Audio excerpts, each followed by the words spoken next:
Guys, আজকের এই ভিডিওটা ফ্রি ফায়ার স্পোর্টস কমিউনিটির সমস্ত ফ্রি ফায়ার প্লেয়ারদের জন্য অনেক দুঃখের একটা ভিডিও।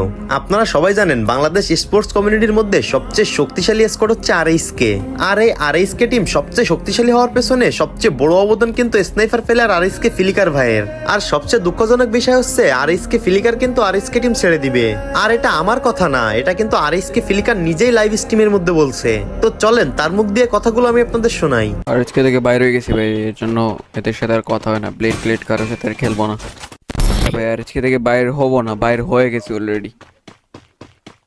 ওদের সাথে ঝগড়া টগড়া হয়েছে তো, বুঝতেছেনি তো। ঝগড়া টগড়া যেহেতু হয়েছে, এখন কি আর করার, সবকিছু ছেড়ে দিছি, গেম টেম ছেড়ে দিব।